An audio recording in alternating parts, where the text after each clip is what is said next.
Welcome and good evening. Today is the 179th event of CIC, and we are very happy that we are having this event, which is a different format than the usual talks that we have over here. Today, we have with us a different topic on the theatre history. And not only a theatre history, but we are also going to have a small workshop which our eminent participants, our speakers, are going to organize for you. I think it's a very different kind of an experience we are going to have. So I request you to sit back and enjoy this new experience. Let me first introduce our speakers of the day. Mr. Balakrishnan is an alumnus of the Sri Ram Center for Performing Arts in New Delhi and the National School of Drama, again in New Delhi. He is the founder and artistic director of Theatre Nisha in Chennai and has staged over 130 plays in the past 23 years under its banner. He was awarded the Charles Wallace Scholarship to attend an international residency of young directors with the Royal Court Theatre, London. He has directed over 210 plays, acted in over 160 plays, and written more than 15 scripts. He was one of the actors in the international collaboration with performance group Tuida, I hope I am pronouncing it right, for the performance Beyond Binary, which premiered at Seoul and then traveled through India.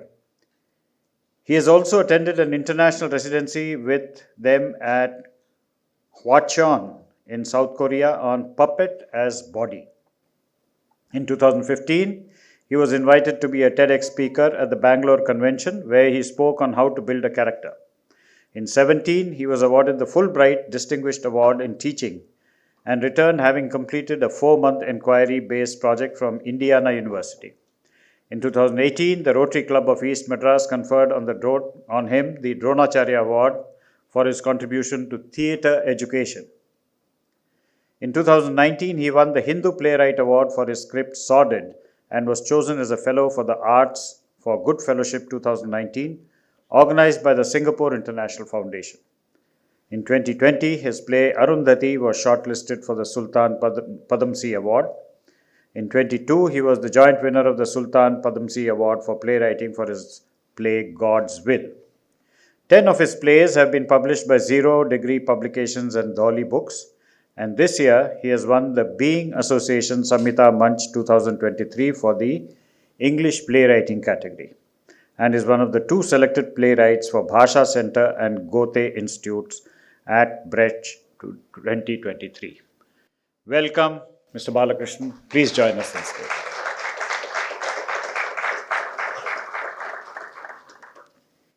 It's our privilege to welcome Pravin Kannanur. He is a multidisciplinary artist working predominantly in the visual arts, theatre, and contemporary dance as a director, producer, creator of installations, painter, and technical director. His work as a visual artist from 1989 is a marker for the way he relates to the world. He has taken on roles as an arts and cultural administrator, paying particular attention to the ecology of the arts in India. He was invited to the prestigious Les Diagonales, right? Residency at Abbaye de Royaumont in France, 1995. He was invited foreign artist to the Busan International Art Fair in 2019. He was awarded one of the highest French civilian awards, the Chevalier des Arts et Letters, previously awarded to Shivaji Ganeshan and Satyajit Ray for his contribution to the arts. A big hand, please. A couple of plays to mention. Veshakaran, Magic Lantern's adaptation of Moliere's Tartuffe, has toured over 50 villages in Tamil Nadu and elsewhere. His adaptation of Kalki's Ponniyin Selvan was watched by over 50,000 people in household shows in Chennai, Madurai, Coimbatore, Purisai village, and at the Grand Hall of the Esplanade Theatre in Singapore. He is the founder of the theatre group Magic Lantern and the contemporary art collective Basement. He was also a co-team member of the erstwhile theatre collective, the India Theatre Forum, for which he has conducted a playwriters forum and compiled a book called Copyright Kotwal, a guideline for best practices in Indian theatre. I could go on, but due to the paucity of time, I would invite, it's a pleasure and privilege to invite Pravin onto the stage to join this panel. So we would first be hearing from them, and then they have agreed to do a small workshop for the participants. So over to you. I must have been in 5th class, and it was my aunt's wedding. And I remember that out of nowhere an idea sprung into my head. And the Homakundam, the marriage ceremony has been conducted, the Homakundam with its dying embers is there. So what I did was I took some ash from it, and when no one was looking, I would go and put it on the cheek of any one of the women there. And slowly someone would notice it and say that, there is a black mark. Where did that come from? And people wouldn't know. And then slowly I started doing it to different women in my family, and people started getting scared. Some kind of black magic is possibly happening, and we should all be very careful what's happening. And it was exciting me more and more, because in my power were all these people, all these grown-ups, not knowing what was happening, and I was having a ball. Simply because all I needed to do was touch the altar, go and touch any one of my aunt's cheeks and come back, and people were scared. I managed to evoke fear. I managed to evoke some kind of ritualistic fervor where people wanted to do now some kind of prayers or figure out whether some ceremony got missed, what is happening. And that was my first experience with enjoying theater. Understanding that the entire history of theater is embedded somewhere in that stream of consciousness of us human beings that ties us together to possibly enjoy this fear, enjoy possibly some semblance of feeling pity, enjoying the knowledge of the unknown. It becomes very comfortable for all of us to put together our faith in something which is not known and tie ourselves together in that singular stream of consciousness. And somewhere I believe that through the history of theater, that has remained to be its objective. That all of us, we all congregate in this very specified space, this magical space, with certain rules which we have set for ourselves in how this ritual needs to be conducted, and we all participate in it together simply with one objective. And that objective being that at the end of this particular ritual, possibly we will all go back cleansed. Possibly we will all go back with some kind of a revelation, something to sit and discuss with each other, which will allow us all to grow together. We don't know how and when and where theater started. There are stories around it that it may have started around the campfires of hunter-dwellers who were going for a hunt, coming back, cooking their meat in the fire where people sat around, and people who did not go for the hunt asked them the inevitable question, how did you hunt this animal? And I use the word inevitable because even today when we return to our households after a day's work, whenever the breadwinners come back, the question asked is, how was your day? What happened at work? Did you manage to resolve that conflict with that manager? Did you manage to get your transport properly? Possibly the same thing must have happened 25,000 years ago also. And that kind of a communion of wanting to know about human endeavor, wanting to participate in honest human endeavor, must have been the start of something special and something magical, wherein we got together and exchanged information in possibly a very interesting embodied way, which may have been the start of theater. because the word theater derived from some different words in Greek, one of them being theatron, basically means to see, to behold, a place where we are able to see. And today, possibly, we identify theater as a place where someone is doing something and someone is watching whatever is being done. And that becomes a sort of communion. A communion which is very important for all of us as human beings, because that allows us to kind of create edicts, laws, rules by which we live and conduct our day-to-day work in society also. How old is theater according to passed down information or written down information? The Rig Veda mentions different kind of theatrical work which were conducted as part of rituals whenever yajnas were done. And we know that the Rig Veda was written down maybe around 1500 BCE, but we know that the Rig Veda existed before the Saraswati River dried out, hence 8000 years BCE before. We know that theater for certain existed and as a part of rituals. And later, of course, we understand that in the Indian subcontinent, what we today call as Sanskrit classical theater, albeit Sanskrit was not the only language in which theater was conducted, Prakrit was also one of the languages. We know that to have been there from almost 5th century BCE, when we are talking about playwrights like Bhasa. Now, Bhasa is a very interesting playwright. We today are attributing almost 13 plays to Bhasa, but we don't know whether Bhasa wrote them, because we know that 13 plays were found by Ganapati Shastri in, I think, 1913 or 30, I'm not very sure.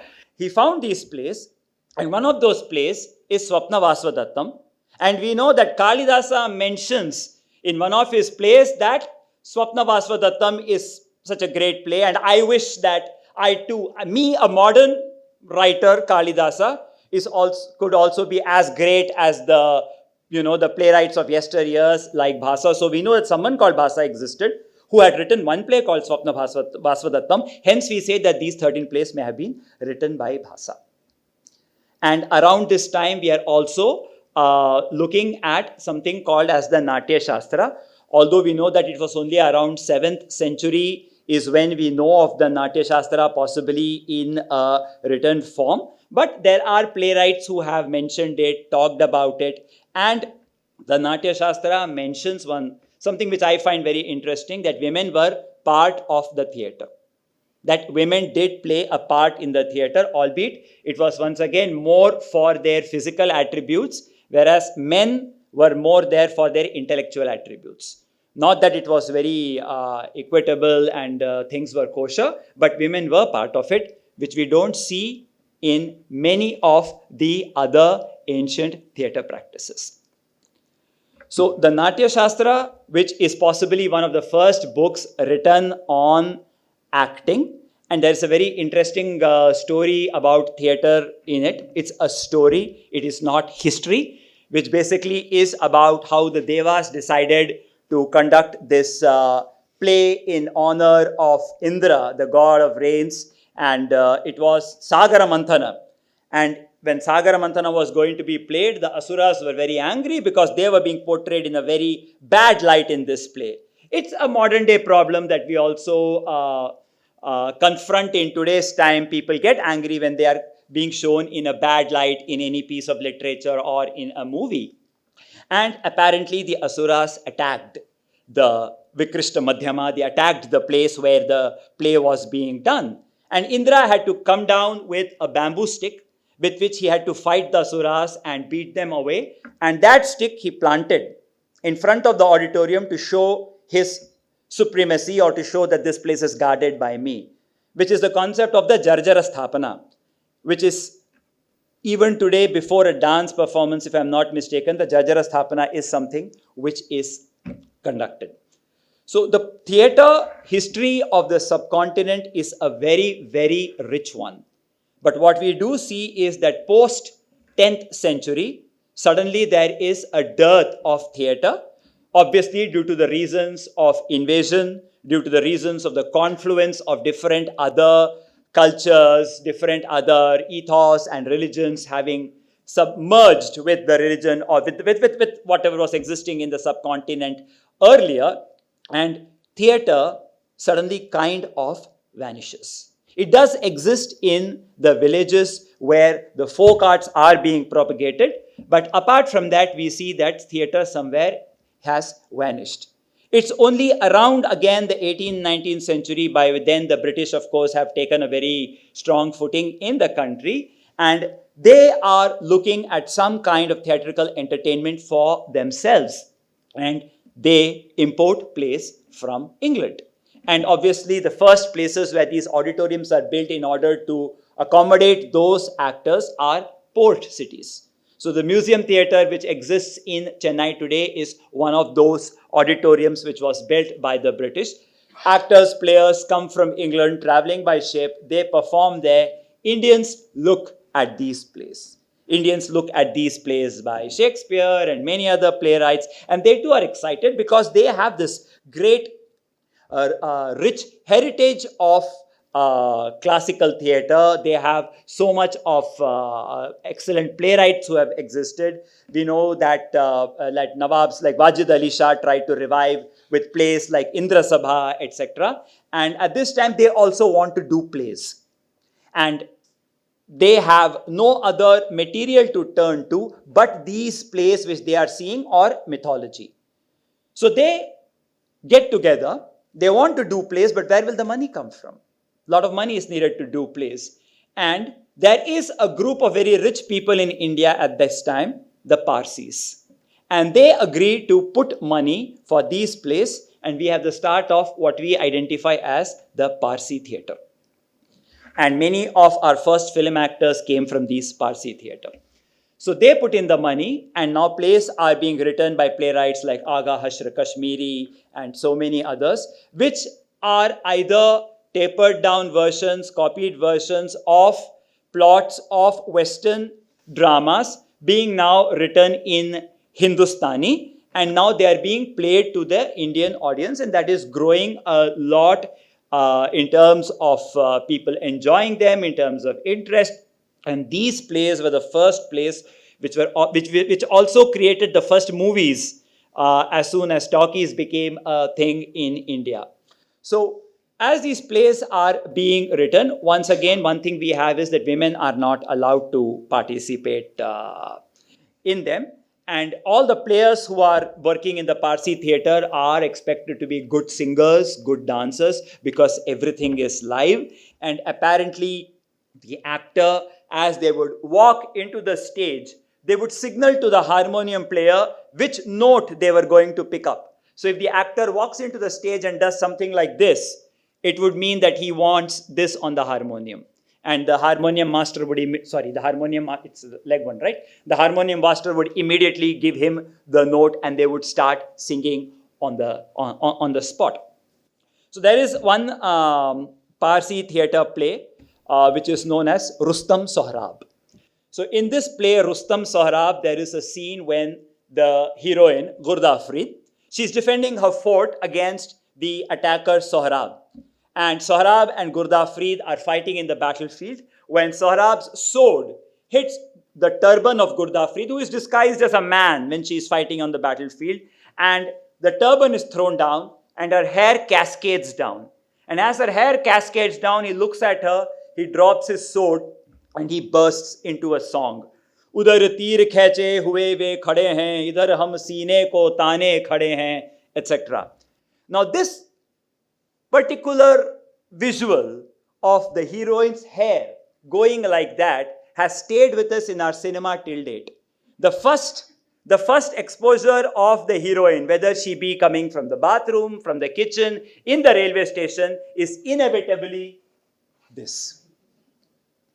So Parsi theatre has contributed a lot to the way we are enjoying narratives in today's time also. All the scripts which were there, they were written in Hindustani, which was a mixture of Urdu, Hindi, Persian, Sanskrit, a lot of things would come into it. And actors would be expected to talk many of these couplets in different kinds of meters. Audience would know these dialogues, and even as the actor would finish speaking the dialogue, the audience would go once more, and the actor would repeat that dialogue once more. So much, I think, before Brecht got into his concept of alienation and epic, we were masters of alienation in India. उदू को फूक दे वो भर के शोला, form हूं मैं खुदा के कहर का एक नक्शे इंतकाम हूं मैं. So all these dialogues are zubani known to the people who have enjoyed these plays.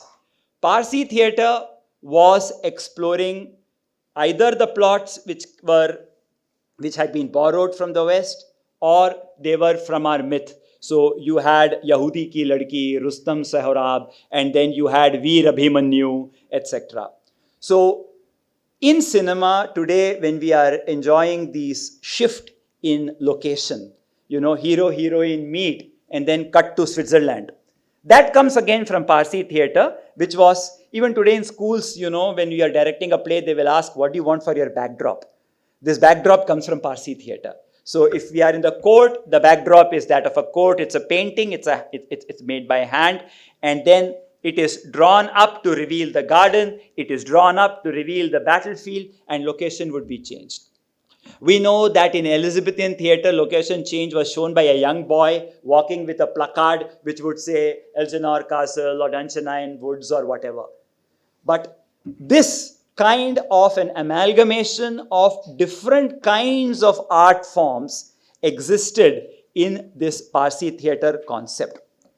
And later, from Parsi theatre, slowly we graduated to the other forms, etc. of theatre, creating the box room set. If you remember the earliest Balachandar movies, it will have a sofa set with 2 sofas this side, 3 doors that side, and 3 doors that side, which was nothing but your stage. 3 wings this side, 3 wings this side, and your box room set out here. So it's a joke, don't get angry. Apparently the story goes that someone said Balachandar made only 3 movies, the rest were all plays. Yeah. So Parsi theatre was our first advent into theatre productions after a very, very long gap. Before this gap, we see around 5th, 6th century, we had even kings writing plays. Mahendra Vikramavarman of Kanchi, he wrote plays like Bhagavad Jugyam and then Matta Vilasam. Bhagavad Jugyam, not sure whether it is ascribed to him. Some people do, some people say yes, some people say no. But Matta Vilasam for sure. These were written by him. We know that Harsha, he also wrote plays. And if we go even earlier into it, when you look at the plays written by Bhasa, they never followed the rules of the Natya Shastra. They were the plays which very, bad word, but arrogantly broke the rules. Death was shown on stage. A lot of things were done on stage which the Natya Shastra said no to. So whether these plays were written even before the Natya Shastra came into form is a question. But the history of theatre is also a question about why theatre? Why is it that as human beings, we all like to participate in this communal affair? What is it so powerful about this that draws us into this space where we sit and we enjoy this give and take, and then we go back feeling elevated, feeling cleansed? There is something that theatre does to all of us as human beings, and to recognize that becomes important because this same theatre has also been used in order to push people towards a particular ideology or a particular train of thought. Theatre, which possibly started with the simple, singular idea of human beings congregating together in order to do good for everyone, also took the form where now it started preaching to people about what should be done, what should not be done. Umachi Kanna Kuttidva. Umachi Kanna Kuttidva is something that theatre very has propagated with a lot of abundance. So, in order to make sure that when we individually participate in this communion of my time's up. Thank you.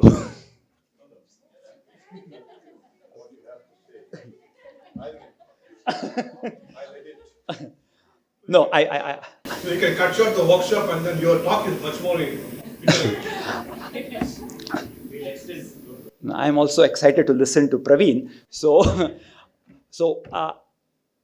What I was trying to say here is that theatre is a very powerful medium that has kept us all together. Theatre is a medium which has evoked the strongest of emotions in people. None of us have still forgotten when Safdar Hashmi was killed in daylight in Sahibabad when he was doing his street play Halla Bol by a particular party's people. We have not forgotten his death, and of course, now we just have Safdar Hashmi Marg in Delhi. But theatre has the power to change, and historically, theatre has been feared. Actors have been feared. When Chanakya and Chandragupta Maurya came to power, the first thing Chanakya did was he banned all actors from entering into the city's limits. And he made a rule that apart from festivals, apart from the time of religious requirements, actors will not enter into the city because he feared the administration could be toppled, because he had used actors in order to topple Mahanand's regime himself. In Eastern Europe, when actors died, they were buried at crossroads with stakes driven through their hearts. It was a profession that people feared, and they feared for their souls. There is a power that theatre has, a power that historically has been used for good and for a lot of bad. In today's time, when we are looking at theatre, we are also realizing that with the new times, our theatre also needs to change. It needs to become new. We cannot be harping on what was done in the classical times or in the Elizabethan times. We are looking at creating a new form of theatre so that 10 years down the line, 30 years down the line, 50 years down the line, when the history of theatre of this time is spoken about, we will stand good witnesses to it, we will do justice to it, which basically means at the end of the day, as it has been historically, theatre needs to become a space where truth is spoken and people come in to hear the truth and participate in this communion of truth and nothing else. Thank you.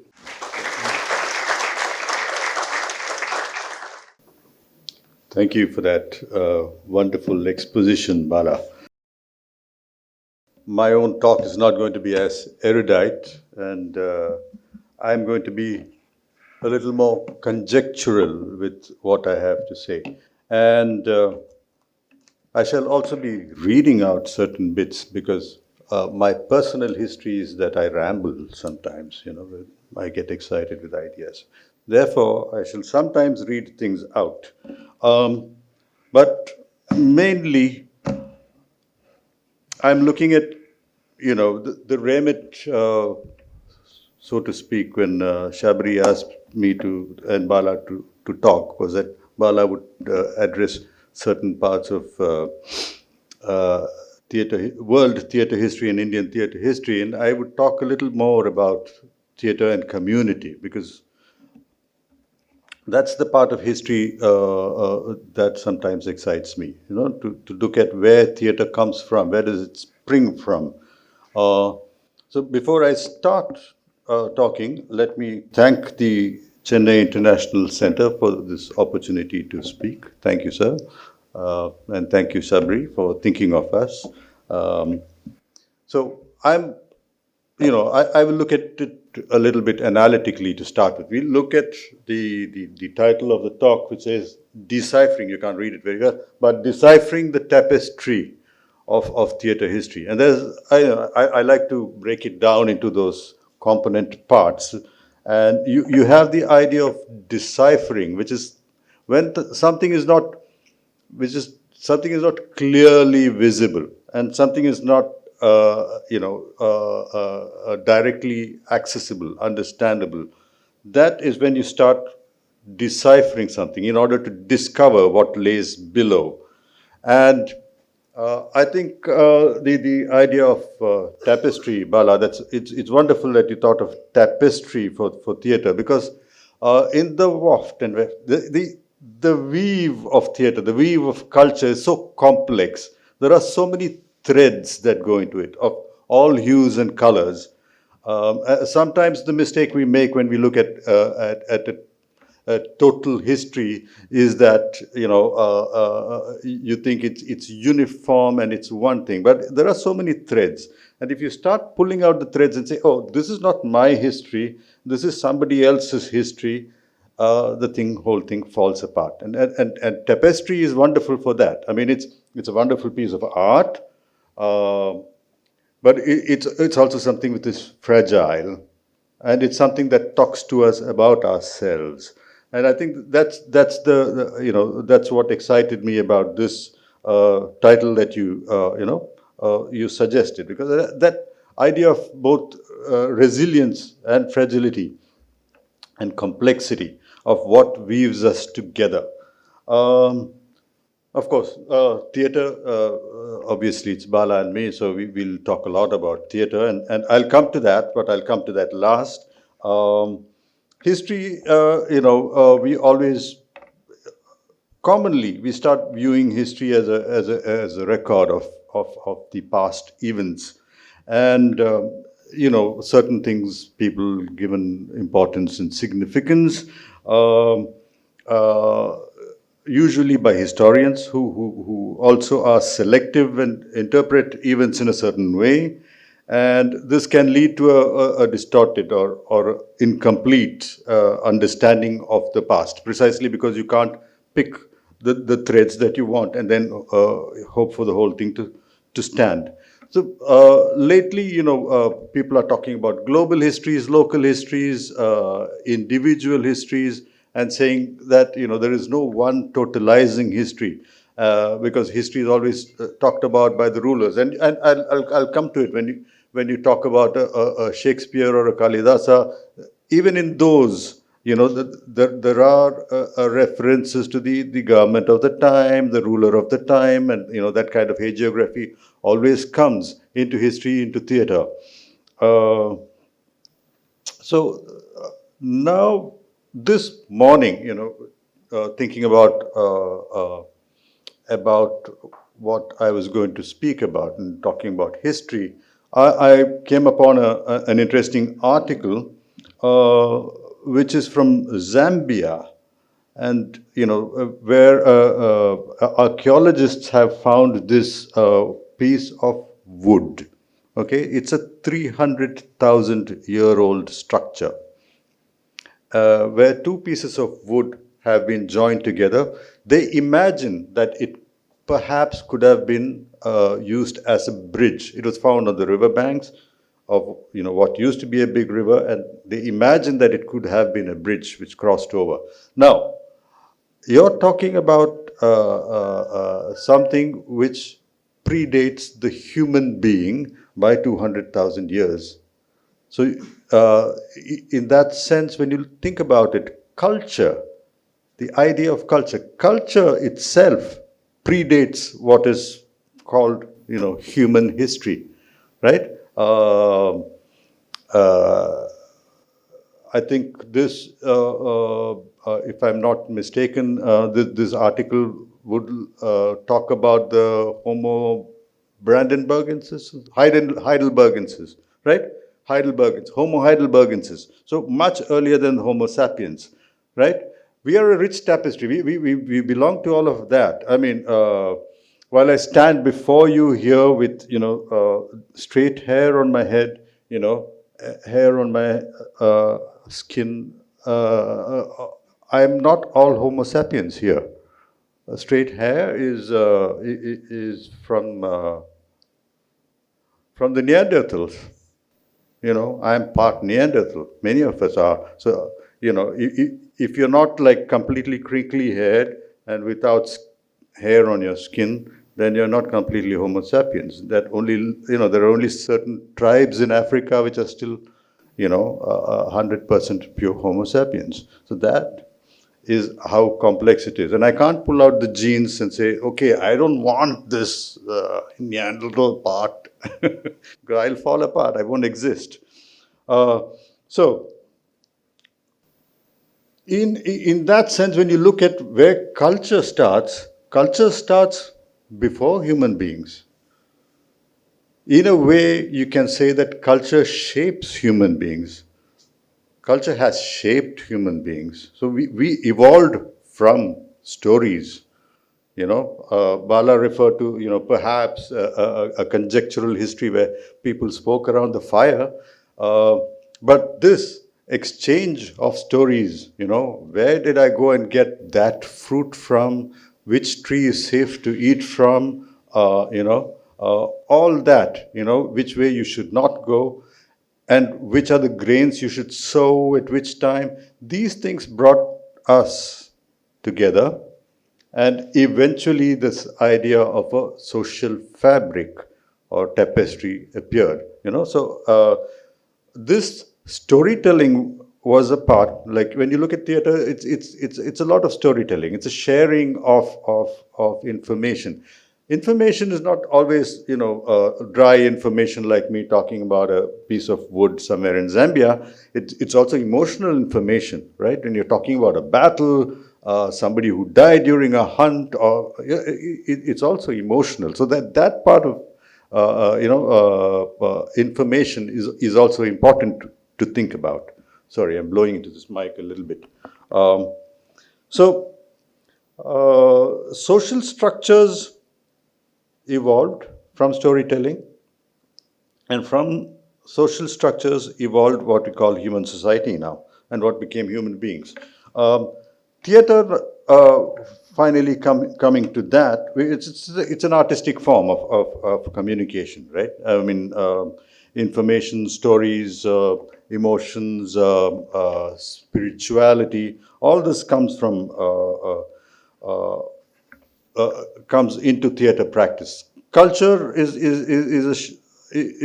what we share, the sets of beliefs we have, information we have, value systems we have. All of it is culture. We tend to think of culture as just language or theater or art, but Ramanujan and his mathematics is part of, as much a part of culture as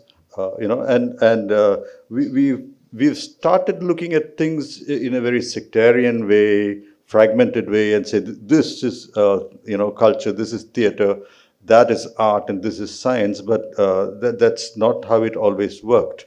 Some of our greatest engineers and scientists were architects and sculptors. So you take Da Vinci, and he talked about aviation. He was a master optician. Without the kind of lenses that he created, you wouldn't have the question of perspective, perspectival mathematics, without which you can't have a Chandrayaan. It's all interconnected in that sense. We have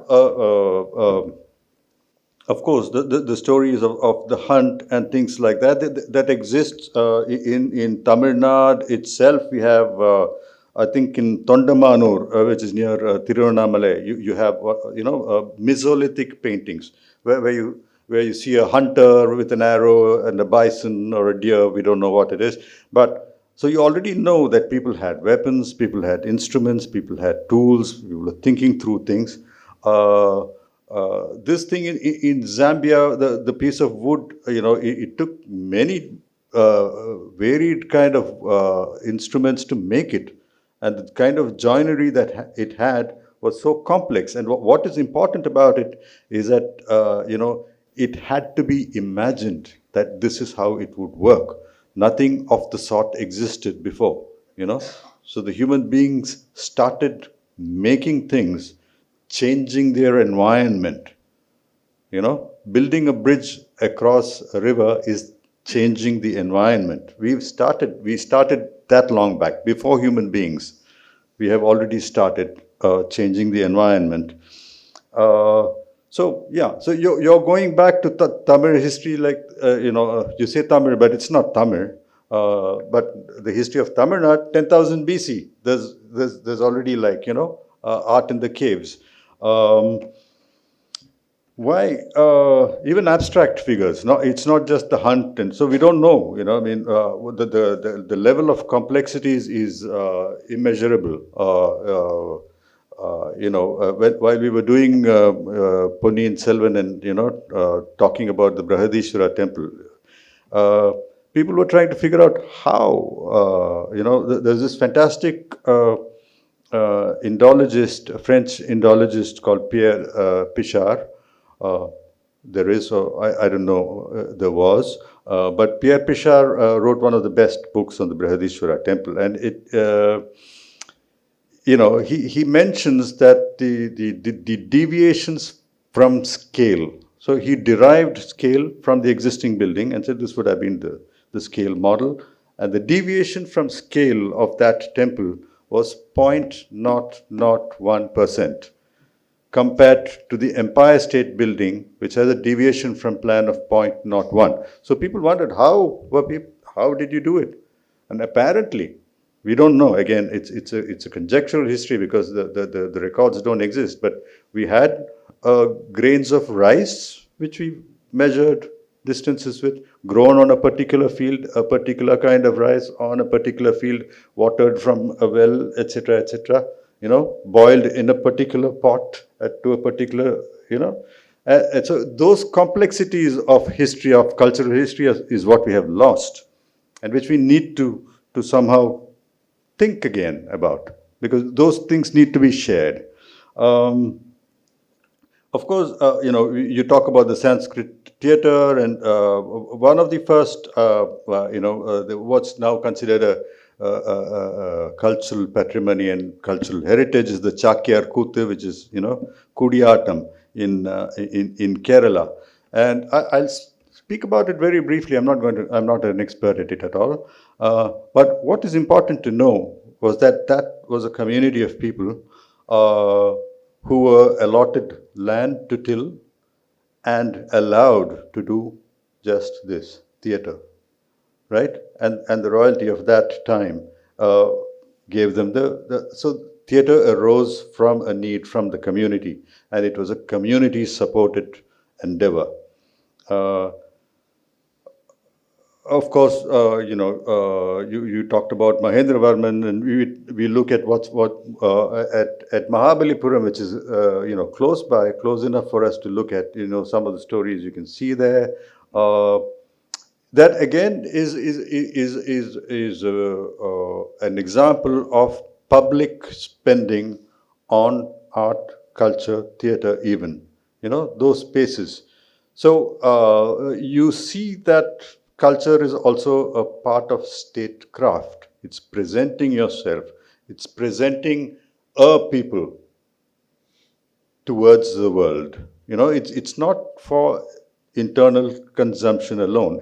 Those are not functional functionally consumable items. Like theatre is not always functional. It has another deeper reason for being.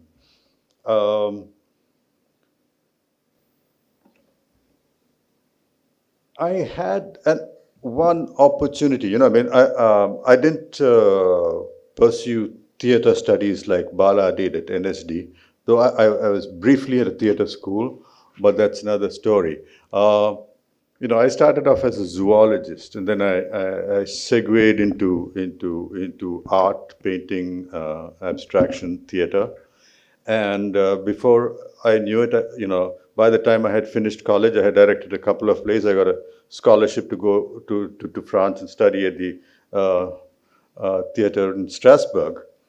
And I've always wondered about it. I had wanted to be a doctor, a geneticist, and then I've landed up here. How did this happen? Uh, and I happened to have an uncle, my wife Preeti's uncle, Dr. Dayalan Devanesan, um, who's one of the first flying doctors in Australia. And Dr. Devanesan, he's an expert in Aboriginal art and medicine and stuff like that. He's one of the first to make the bridge between Western medicine and Aboriginal medicine. Now, Aboriginal medicine is 50,000 years of uninterrupted cultural practice, And I asked him, so, Uncle Didi, what is the connection between medicine, healing, and the arts in Aboriginal culture? And he said, "Oh, Praveen, that's easy. Go and look up this link where I've written a paper on it, and then sure enough, you go in and see that the whole healing process is a community getting around a person who is not well. The doctor or the medicine man comes. He's usually on the outskirts of the village watching what's happening. He comes in, the whole family, the immediate family, then the cousins, then the uncles, and so on. And the whole community sits around. They start singing. They start grinding mineral. He starts grinding the mineral, which is called ochre, and they start applying. So this application is the painting and the whole thing, and they start chanting and they start dancing. And here is a directly referable form of theater and art, which dates back to those 50,000 years. So I always look at that and say, well, maybe it's, more than just the cave paintings and, talk of the hunt. There is more to it, more functions to theater. I refer to, Shakespeare, of course. One of the plays we did as Magic Lantern was Shakespeare's Richard III, which we took around to village. Bala was part of it for a while. We went into some villages in Pondicherry, Tiruvannamalai, and we performed here as well. And the reason I'm referring to that is when you look at that history of theatre, what Shakespeare was doing and talking about Richard III, he's depicted as this, deformed, hunchbacked, cruel character who's, of course, we talked about it because we wanted to talk about certain aspects of tyranny and the misuse of power. But the idea I want to convey here is that when Shakespeare was writing that, he was writing it at the behest of the royal powers of that time. So when you look at theatre and say theatre history, and a lot of people look back at Shakespeare and say, oh, that's history. But that's not history.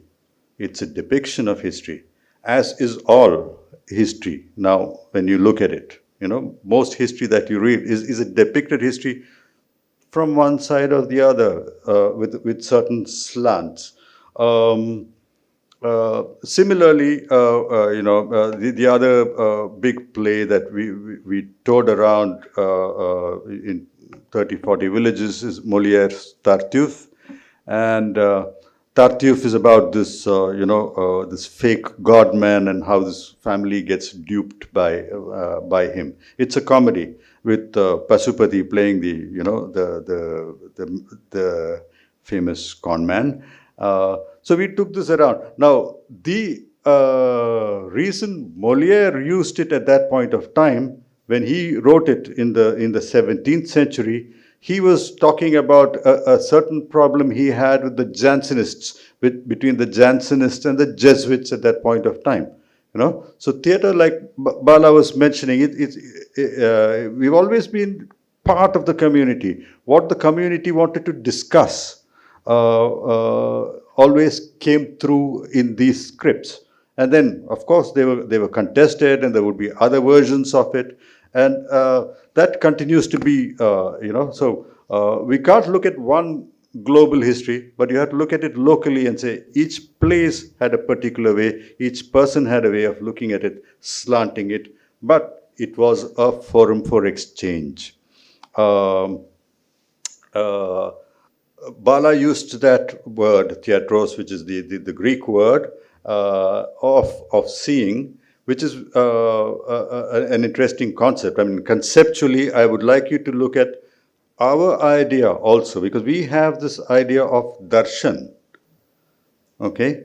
And the difference being that darshan is a two-way street, right? And it's a two-way street because when you go and see the Lord, the Goddess, it's not just you seeing the Lord, it's also that view upon you, right? And so that has shaped our theater very differently from other theaters. That has shaped our cinema very differently from other cinema, right? So you will see in our movies, you will see those, close-up shots of whoever, Vijay Kant, Amitabh Bachchan, those eyes looking at you at that moment when he's going to wreak vengeance upon on the bad guys, he will look, and there is a transfer of power there, right? And that happens in our theater, in our traditional theater. When you look at the Terukuthu, for instance, you will see, people will go into a trance, Sami varum. Sami, there will be somebody who's dancing and going into a spin, but there will be Sami in the crowd. The audience becomes God for a moment, and the audience also looks at like an Arjuna and Tabasya. When Arjuna starts going up that ladder, people look up and they get prasadam from him and all this. So it's fantastic. When we went with Tartuffe. There's this scene when Tartuffe tries to, molest the lady of the house. So we are in this village, and, so the man of the house is hiding under the table. Kumaravel was playing that. And people in the audience would at the same time say, hey, pare, pinnala avan varan, which is like talking to the character, and say, hey, hide. Or come out. And at the same time, he would say, hey, sing better. I didn't hear that. Speak again. So they have this dual relationship, much more than what you think of as sophisticated audiences in the city. It's much more nuanced over there. They're having this dual conversation, looking at you as character, as actor, which is fantastic. So,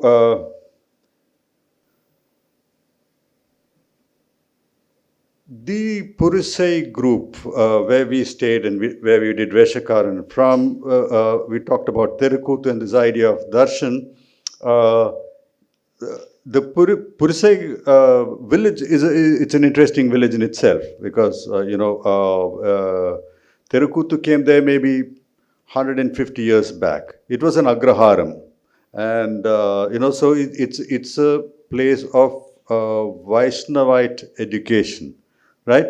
And this form probably came as an extension of the Krishna Parijatam from, North Karnataka, and before that from Maharashtra.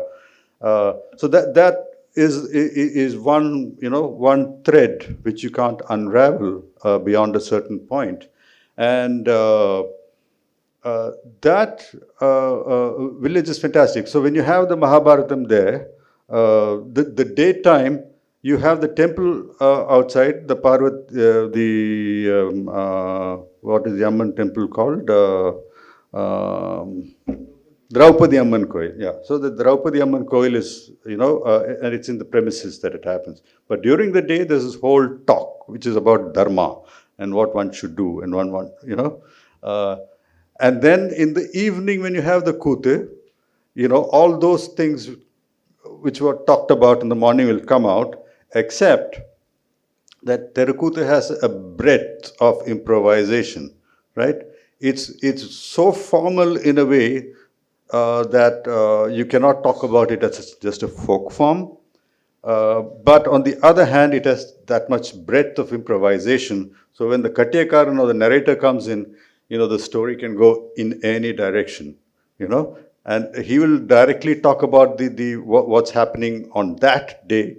If a bus didn't arrive or if the chief minister did something, everything would come into that pot. A fantastic melting pot. So this is an idea to keep in mind that culture is something which is not static. It keeps moving. We have an idea of Shakespeare and Hamlet and to be or not to be, and because all that is written down, those manuscripts are not the entire truth. There are few things which are still available of people, what people have written down of what the actor actually spoke, and it has very little to do with what Shakespeare wrote. And the actor of that time was a much bigger star than Shakespeare was, and he would speak, in very populist terms about, all the mothers with babes in arms starving, and all this whole spiel about the tough times people were going through and how the royalty wasn't taking care. All that would come in, which is what So theatre allows that. It's not a fixed history that theatre can talk about or that we can talk about with theatre. We've continued that tradition, of course, in India with the IPTA, for instance, which was very much part of the independence struggle at that point of time. Even here, a lot of our Dravidian politicians came from the theatre, and interestingly, as you said, since then, theatre has not been very much supported, or it doesn't have the same strength that it once had. You were talking about, the example of Chanakya. So we should think about that and how theatre can get its power back, because it is an important tool for society in general. When I talk about community and theatre, I mean, I came into Tamil theatre with that idea. I joined the Koothupatre back in the early 90s, 89, 90. And the idea was one of community theatre, which is what Na Muthuswamy, the playwright, had in his mind, which was to work with theatre people from all over Tamil Nadu and create this model theatre village. And he had other models. I mean, I had come, of course, I had been in France working with the theatre of Ariane Mushkin and the Théâtre du Soleil, which is in Paris, which has actors who come from all over the world. Some of them are refugees. So she may have 40 people coming from the world, and they'll all be singing Mera Juta Hai Japani and stuff like that, because they come from Armenia, Azerbaijan, Iraq, Iran, and then you realize, this is how culture is interwoven, right? And so those are ideas of community and giving back to the community, talking, the story is coming out. And Ariane Mushkin especially had this system of working, which is called collective creation, which is what I tried to use as well in our work with Magic Lantern. We use certain kinds of improvisation so that the stories, the pictures, the images come from the actors themselves. So that's more or less what I needed to say about community and theatre. We started, Magic Lantern started with community theatre, going into schools, talking about child labor and stuff like that. That's how we started off, though at that point we were all in Koothupatre. We started off by going into schools, talking about these, child relief, and you helped us at that point of time, and we were extending that. The importance of culture and theatre, therefore, has to be underlined. It gives people a real sense of who they are, a sense of belonging. like we belong to each other. We are a community here. I mean, by the way, this is a piece of theater as well. A lot of you may be thinking, oh, I haven't been to the theater, I haven't watched a play, etc. But we are watching theater all the time, and I don't just mean the television channels. I mean, every day that you went to school, for instance, your teacher made an entry through a door, stood, and she had or he had a text to say, a certain lesson, certain information to give you, had to keep you interested, had to speak in a certain way. Like, so we are already talking about that, I used to do that sometimes. People used to ask me to train teachers, and it's fascinating because they have the same problems as actors. How do you enter? Because if you enter timidly, then you're done. Like, your class is a disaster. And if you're shouting, in 20 minutes, your voice is gone. And, so very much, those parts of theater are what we've all lived through. So it's theater can actually give us a framework for understanding the world. And when I stand here today, in this premises, I think what we need to do is to see how we can strengthen this tapestry. How can we take this forward? How can we make a stronger history of theatre for ourselves, for our community, make a stronger community thereby? And for which, standing here at the Chennai International Center, I say, let us look to our captains of industry, let us look at our top bureaucrats and say, we need the support. Very much like the kings supported, Shakespeare, or, that's one of the things that, again, from the Purise Theatre Group, one of the things I learned. We did a forum here called, microfinancing when I was in the India Theatre Forum, microfinancing and theatre. And we were looking at, the Lavani performances and, Terukutu and people like that to see how microfinancing can work. And I had Sambandhan, Kasi Tamran from, Purise Terukutu. And this gentleman from the ICICI Bank was talking about microfinancing. And 5 minutes later, Kasi is sitting on my side, with this notebook. He flips the notebook closed and he says, this is the same as the advanced system. And the advanced system is where like the zamindar or the big landowners pay money to the theatre. And there's an advance paid, which means that you have work for the next year, right? And the Kutu master gives an advance to the top actors, so they know. And this advance is theoretical. It's never totally given back. So there's always an amount, you know that if you have, cooks working for you, drivers working for you, you would have, you see that as well. It's a form of negotiation and communication there. And so when we had that discussion afterwards with the Terukutu group, they said, look, we would rather continue with this than an unnamed bank, right? Because I know this man and he is interested in my growth. He is interested in my survival. So I will leave you with that thought, that we need more support for theatre and the arts in general. Thank you.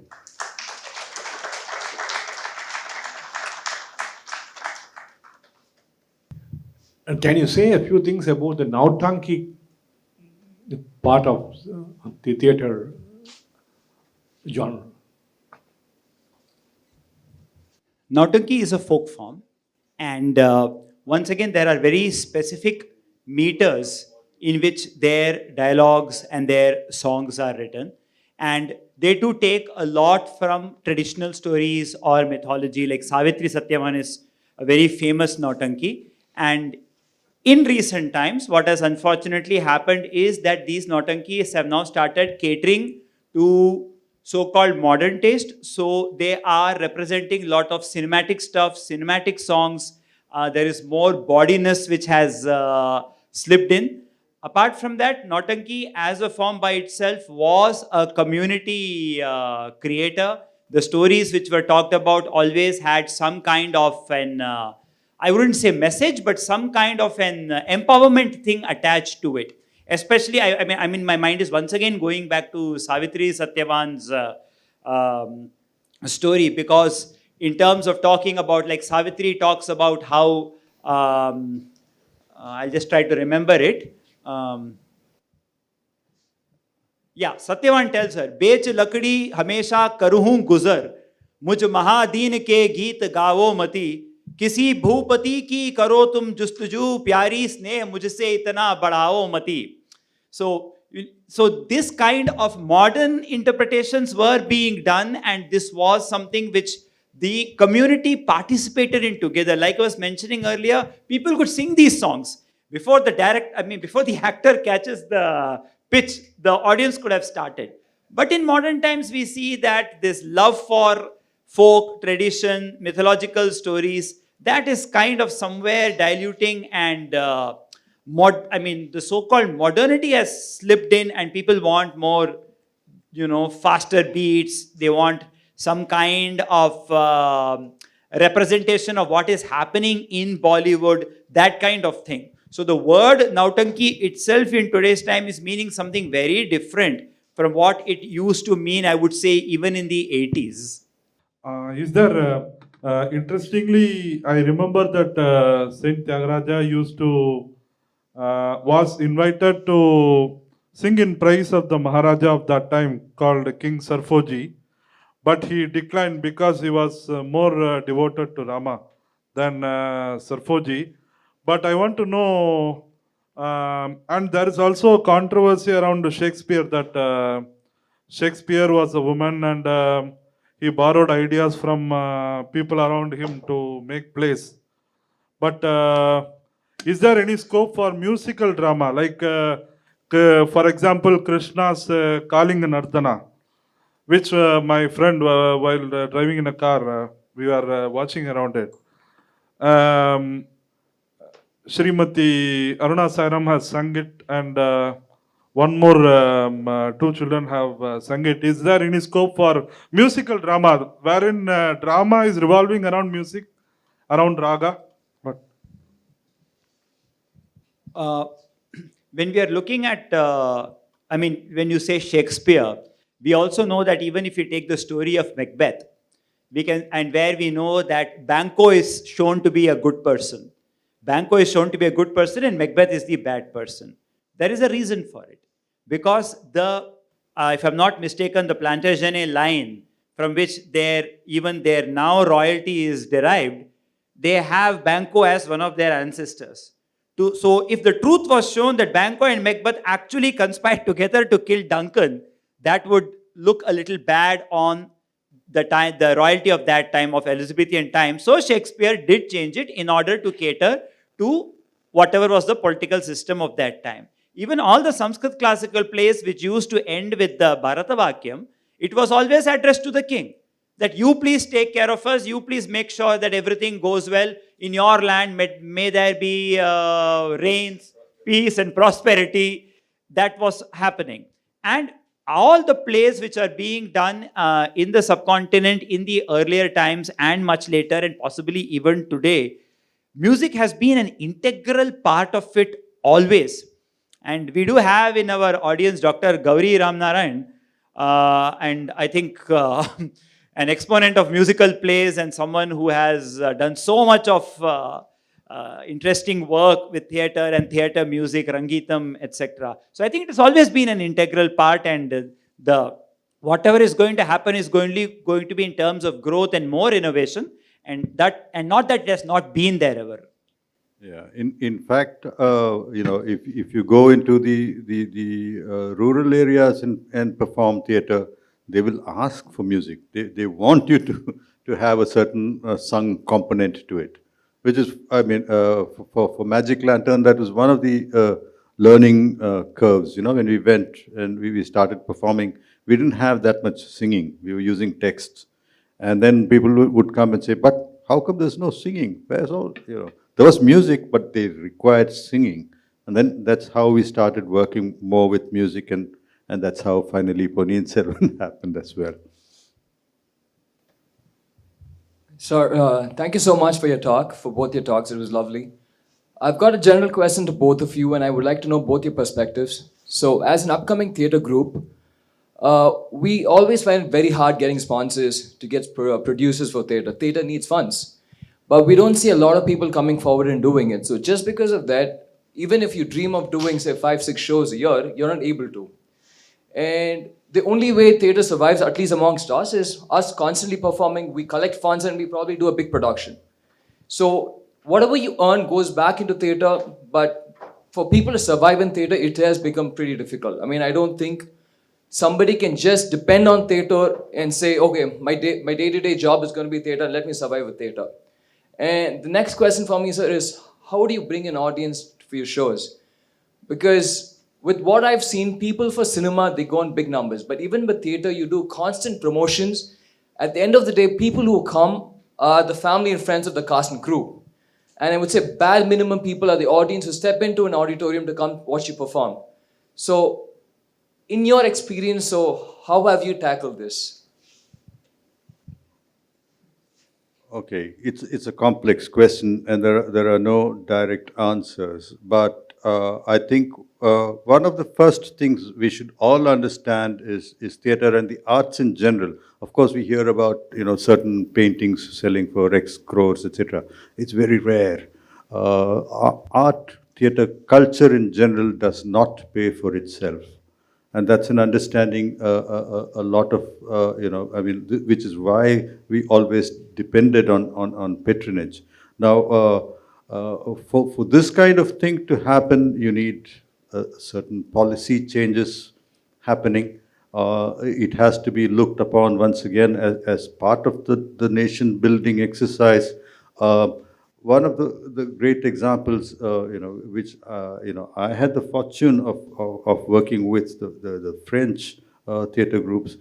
André Malraux, this great Indologist, philosopher, and cultural spokesperson of the time in the 50s, immediately in the years after the war, convinced the great, strong leader, Charles de Gaulle of that time, the president of France, to say, like, look, you have to have a cultural policy. And the cultural policy is important to change the minds of people. And it is important for you to have a politics of culture. And he convinced Charles de Gaulle to then set aside 1% of the annual budget for culture. So 1% of the annual budget in France to date, theoretically, is earmarked for culture, right? And we have at some point lost that connection between culture and education. And we thought that education in this drive for literacy is everything, but it's very important. We are an impoverished country. We cannot, dream of what the French are spending, etc. But we have to think about it. We have to say, like, culture is as much part of education as literacy, and therefore we have to find that way of supporting it. Other than that, we have to also to go to people, go to sponsors, ask people all the time. Yes, we have to beg a lot. We have to, but we have to say, look, people are coming and watching my theater. So you have to make people come and watch your theater. So you have to do stuff that interests people, right? Of course, if you look at Magic Lantern and its history, we didn't ever have a greatly, profitable run of any of our plays except Kalki's Ponniyin Selvan, and that's a model you cannot repeat for any other play. Not even Kalki's other novels can be adapted with the same kind of success, and that's how it is. But that is helped by also industry. You need that support. You need the patronage. We need to build on that patronage. We need to have that discussion. And I hope, sir, that the center, the International Center, Chennai, can help us in that process. Well, you are very lucky that you have friends and family to come and see your place. I'm envious. I have worked with 4 companies in Chennai. I have worked with Magic Lantern, I have worked with Perch, I have worked with Justice and Theatre Nisha, and I have always been paid by. I have always been paid by these 4 companies whenever I have worked with them. How they manage, what happens, there is a lot of difficulty, and I know the inside story. See, the first question to be asked for me is, are we communing first at the smallest level? Are we talking to each other even in our own homes before we start complaining that we are not able to talk to each other in this kind of an assembly? We also have to look at the mindset which has now crept inside the smallest unit in which we exist, where we are not, there is lack of human interaction inside our household itself. That needs to change. I think the change has to come from that smallest unit where we start talking to each other, deliberating, discussing, debating, and then we will see the need for doing it also on a larger scale. And I think time to stop looking only at auditoriums. Viralai Virittal Kadari. You can create space where you want and you can perform where you like. And I think theater has to get inspired by things around us. We need to break certain kind of hegemonies that exist, start performing where we stand. And I think that we will be able to create that kind of communion that we were talking about, wherein people will come together to participate in this endeavor. So I think we need to start at that smallest level. Nowadays, I can see there are so many stand-up comedies, monologues. How do you feel whether it is an extension of theatre? It's not just like monologues, stand-up comedy. There is another one is how can we apply? I saw from '96 in Cittaranam. There are so many plays. In Tamil, there are so many groups. Muthusami sirs, Pasupati, Kalairani, Sundaram Samiyoda poems, so many plays I saw in Cittaranam, Lakki Chindanai.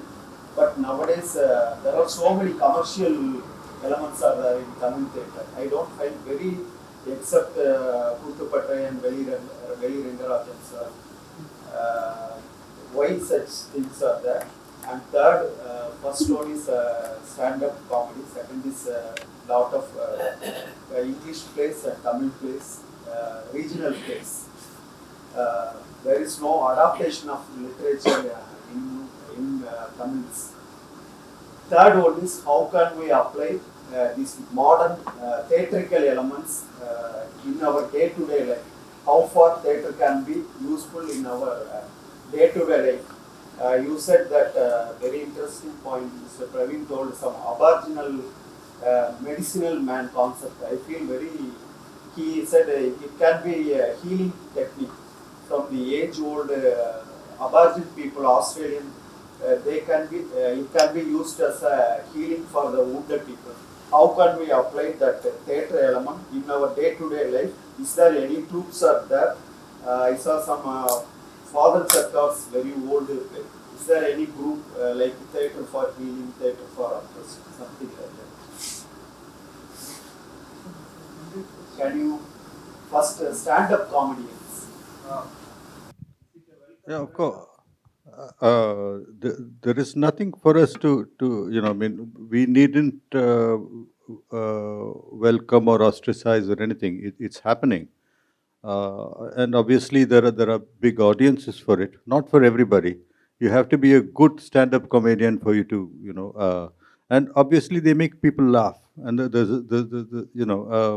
best laughter you get. Any comments from the audience? I can see smiling faces if people who have done that kind of work. And so there is social comment. The best kind of stand-up comedy has social comment, has personal comment. It's our ability to laugh at ourselves, and that's fantastic, and that's part of healing as well. there are a lot of people around doing, special theater movement modules based on, I think, Tripura Kashyap, who used to be here, now in Bangalore or Delhi. Tripura does a lot of things on around movement and healing. There are people who specialize in these things. And as far as, Citrarangam was a very, very special place. For those of you who don't know, Citrarangam was a miniature form of the Kutambalam from Irnalakuda, which was made by this Iranian architect called Shahriar, built on the island grounds, and it came under the tourism department. And we had wonderfully enlightened IAS officers at that time. I think it started with Mr. Kirbagaran, and thereafter Mrs. Garyali, who, both of them supported the Kutupatre in being there. And the Kutupatre, which was struggling for funds, etc., they would perform there all the time. So it was a public space, supported by the government in that sense. Not that money was given or whatever. There was a resource there which was given, and the Kutupatre was able to, and not just the Kutupatre. I mean, any of us could go and perform there as well. Especially during the trade fair and things, people would troop in, and that helped in popularizing contemporary Tamil theatre. That's another idea that we need to think about. That the contemporary culture, sometimes we lack any real support for. And when we talk about our identity, we have to talk about all our identities, not just our traditional identities, but also our contemporary identities. Because when you stand up in the world, you don't want to stand up as somebody who belongs to a museum, right? We are a people who are capable of sending, very sophisticated instruments to the surface of the moon, and your culture is part of your culture. That scientific temper is part of your culture as much as your theater. So why should you not think about your theater, your music, in the same terms as completely contemporary?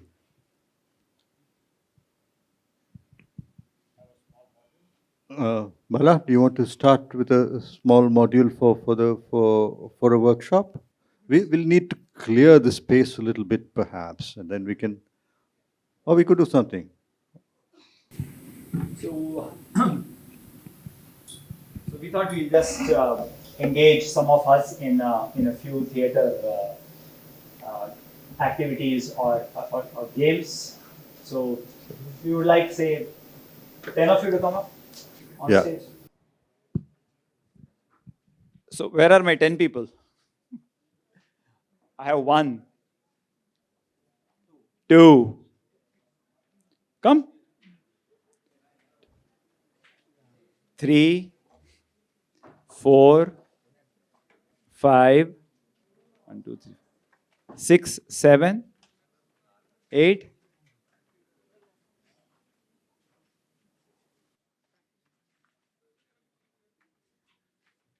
Okay, we'll start with 8. So I'm just going to break you into 2 teams. So that can be team number 1, 1, 2, 3, 4. And you can be team number 2, 1, 2, 3, and 4. Okay? Very simple exercise. It's a non-verbal exercise.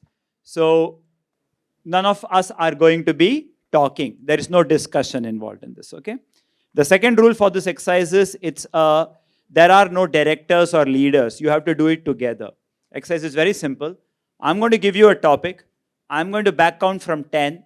Before I hit 0, in your teams, together, you have to create a photograph of the given topic. Okay, a physical embodiment, a photograph of the given topic, like a tableau. It's a frozen photograph. Seriya? Ready? Non-verbal. Ready? All right. Topic number 1. அது உங்களோட space, உங்க space இங்க. Okay, topic number 1 ready? நான் கொடுக்குற டாபிக்கை நீங்க 4 பேரும் சேர்ந்து அதோட ஒரு பிசிக்கல் எம்பாடிமெண்ட் கிரியேட் பண்ணணும், அவ்வளவுதான். போட்டோ மாதிரி. Ready? Topic number 1, Christmas. 10, 9, 8, 7, non-verbal 6, 5, 4, 3, 2, 1, freeze. Freeze.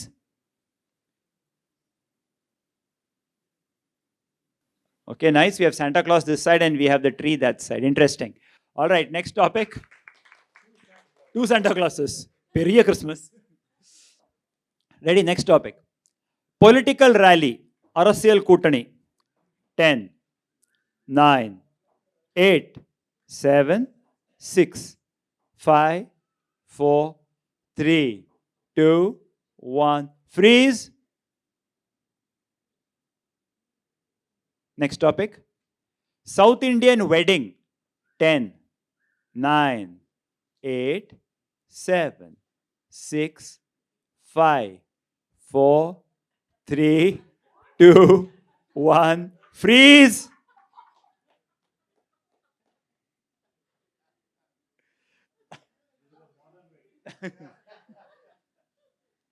All right, final topic. Ready? Okay, final topic.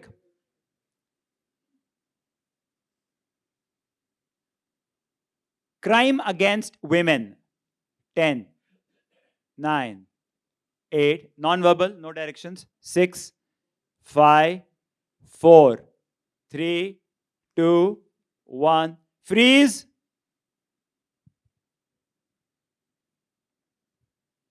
All right. Thank you so much for that. Thanks a lot.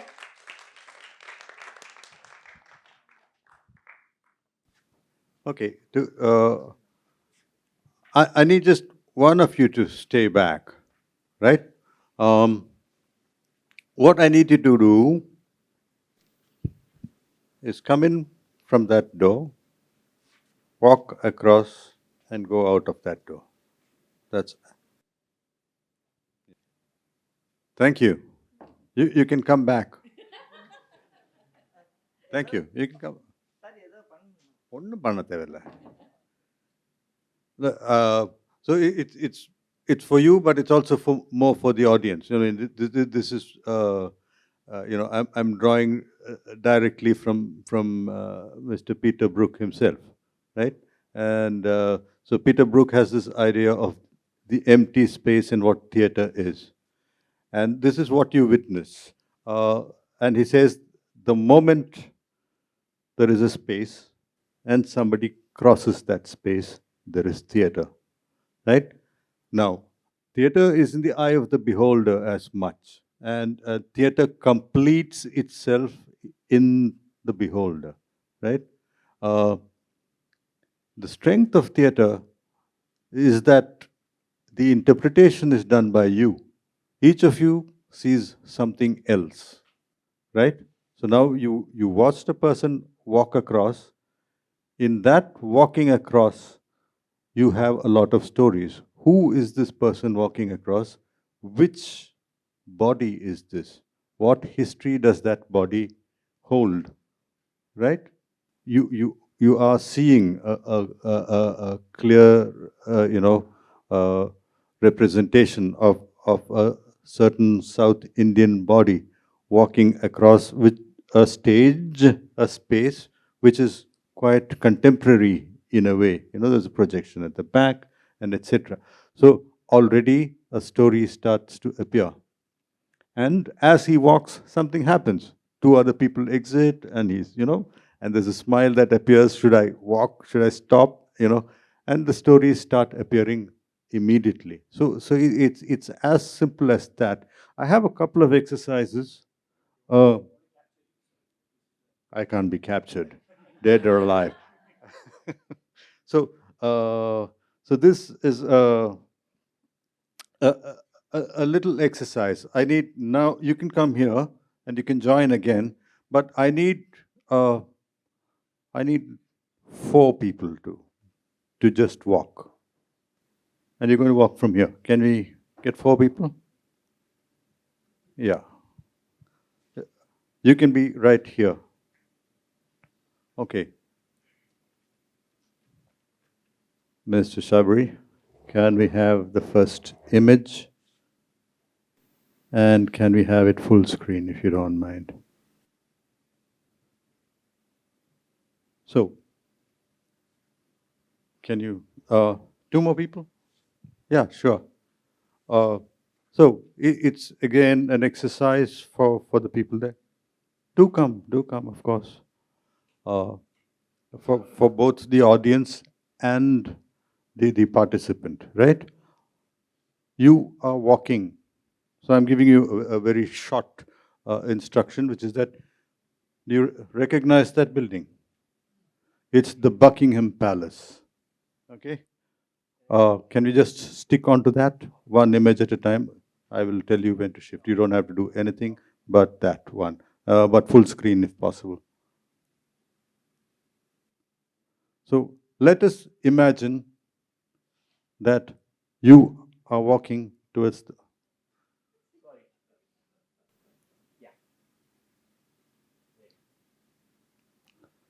let's say that you are walking towards the Buckingham Palace, right? In order to catch a glimpse of the Queen. Okay?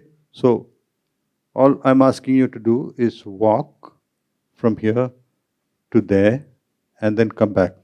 Can we stick on one image? It's on.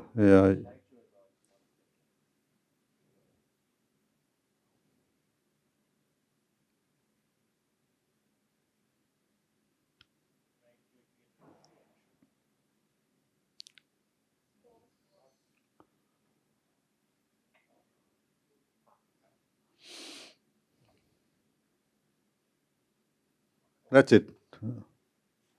Okay?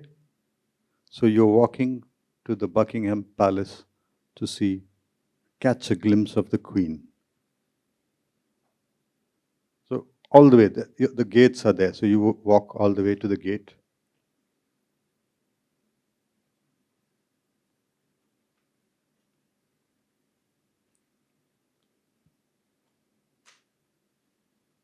You can all walk. You're all there together.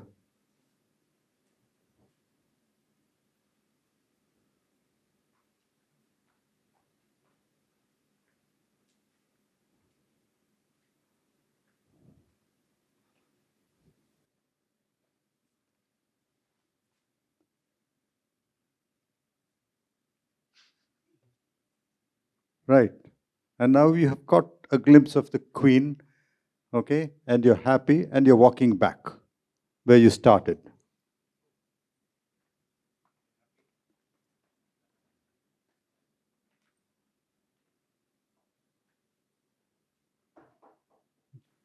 Great. So you have a simple thing. You know, it's just an extension of that thing. Could you remain behind, or somebody else can join? But it's nice to, yeah. Can we have the next image? Now, this is another brilliant monument. We will not talk about what the monument is, but you are going to meet, a friend there. Okay? A friend you haven't met for a long time. So let's just have you walk towards the monument. Okay, to meet a friend. So you're going for the Queen, now you're going to meet a friend.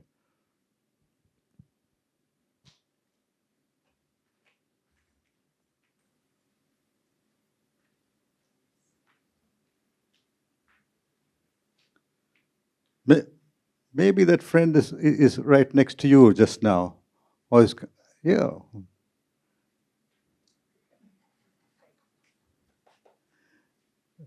Great. Now you can walk back together. Perfect. Now the third image, if you please. Right. Things become more interesting. You're going to the Taj Mahal, the symbol of love, right? And you are going there in order to meet your beloved.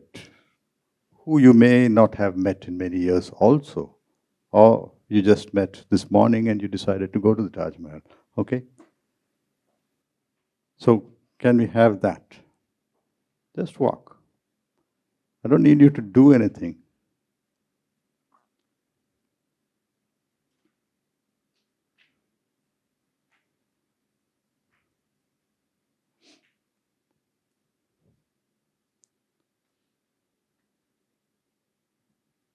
But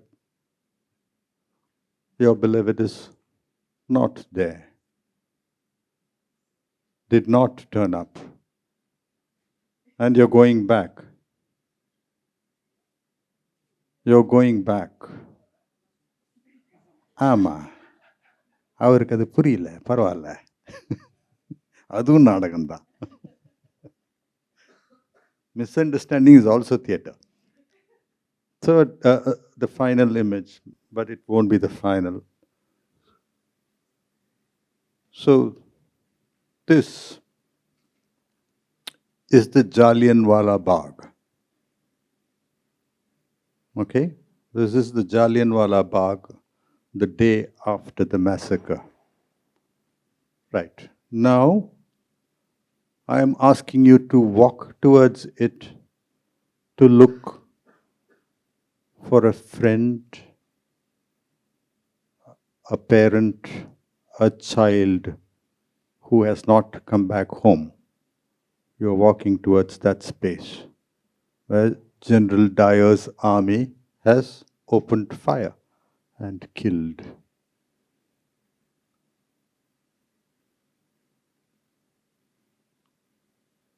This person hasn't come back. You're searching.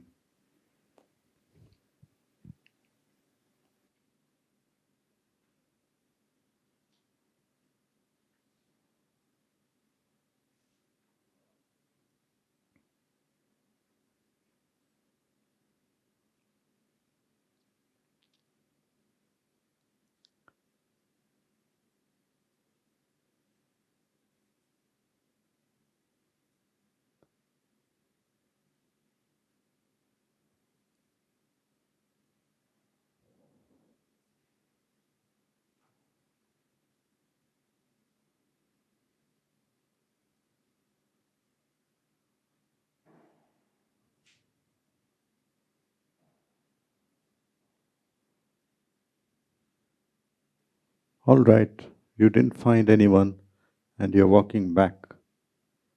But there is company, there are other people with you.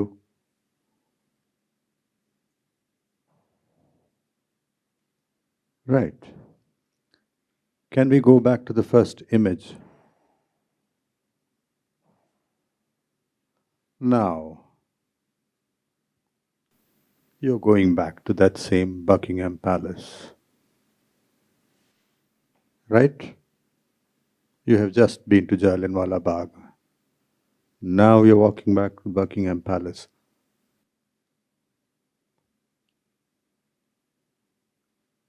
Now how do you walk there?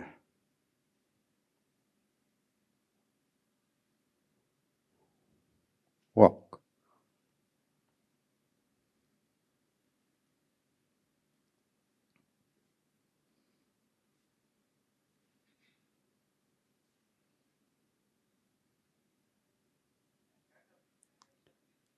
Jallianwala பாக்ல நடந்தது என்னன்னு புரிஞ்சது இல்லையா? போயிட்டு வந்திருக்கீங்க. அடுத்த நாள் நீங்கள் திருப்பி பக்கிங்ஹாம் பேலஸில் ராணியை பார்க்க போகிறீங்க. எப்படி நடப்பீங்க?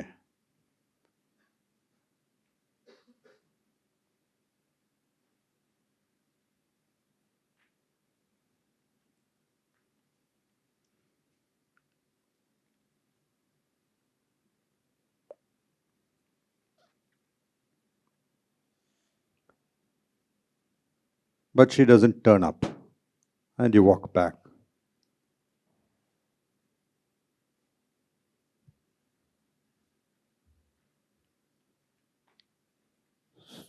So, Sabri, the next slide. So this is the final one, the final walk you will attempt. Okay, this is the monument to the martyrs of Jallianwala Bagh, right? And you're walking to this monument.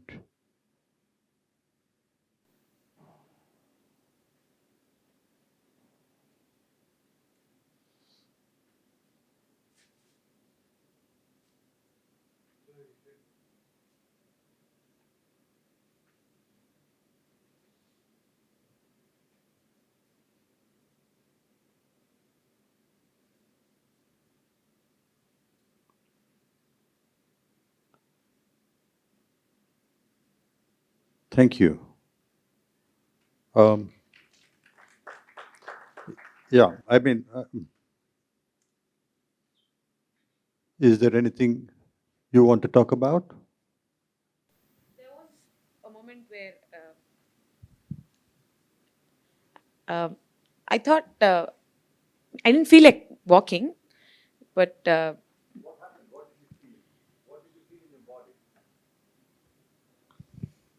I didn't feel like moving truly, because I think in that distance, when I was seeing what I was seeing, I wanted to be there honestly, and that's what my body said. Even though I was standing there, I felt something has walked. I don't have to kind of physically walk. So I didn't, I mean, I think I responded to my body. It didn't feel like moving ahead. Yeah.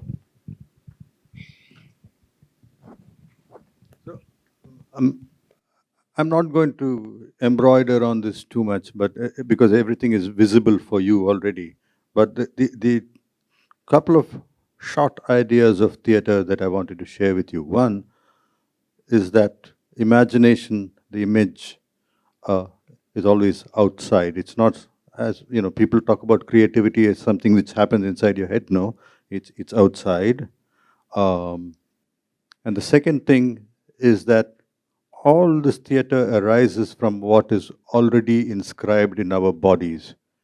The history that we talk about, the history of theater, our own history, our communal history, the history of the nation itself is inscribed in each of our bodies, even though we are 75 years away. 75 years after independence, right? Those memories are inscribed in us, in our bodies. And when we make our bodies speak, we release those histories, right? And that's where a resolution can come. And I don't think there's a solution or it can be resolved and there's a closure which is ever possible. But that's how you can deal with things and assert your own identity. Thank you very much.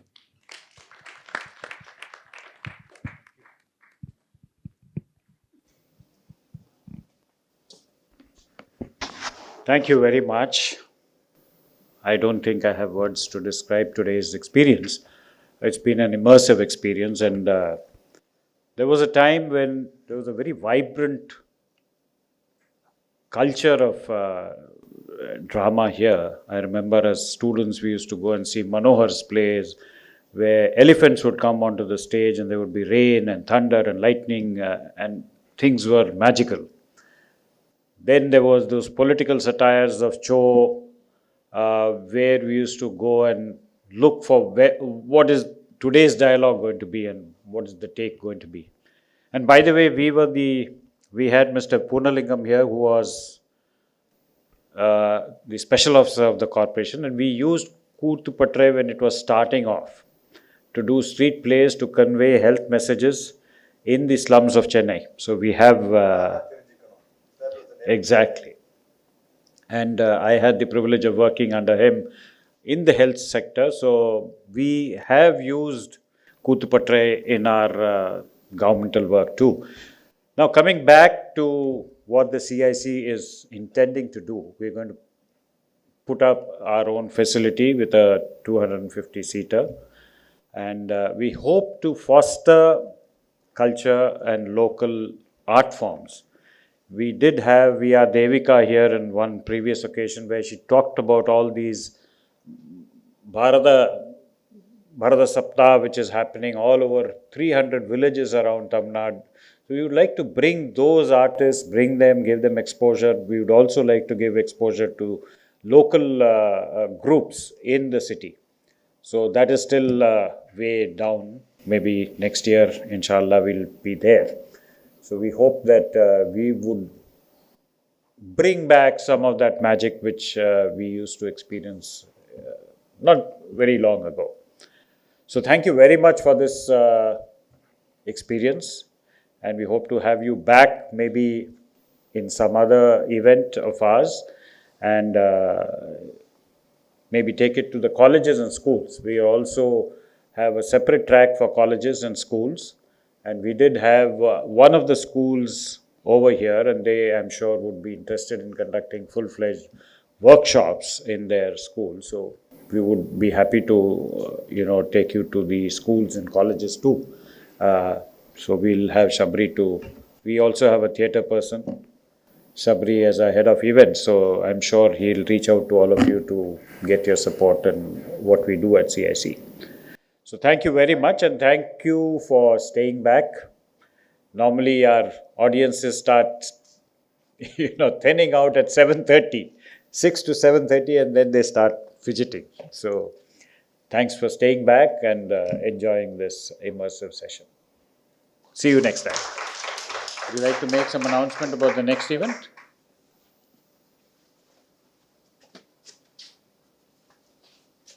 So the next event is on September 29th. It's about the colonial constitution. So it's a book launch that's basically happening in Chennai, and it's a conversation between Arghya Sengupta, Justice V. Ramasubramaniam, and Arvind Dattar. So Arvind Dattar is a senior advocate, and Ramasubramaniam is a former judge, Supreme Court of India. So the book launch is happening in MSC on 29th of September, 6 to 7:30. Thank you so much.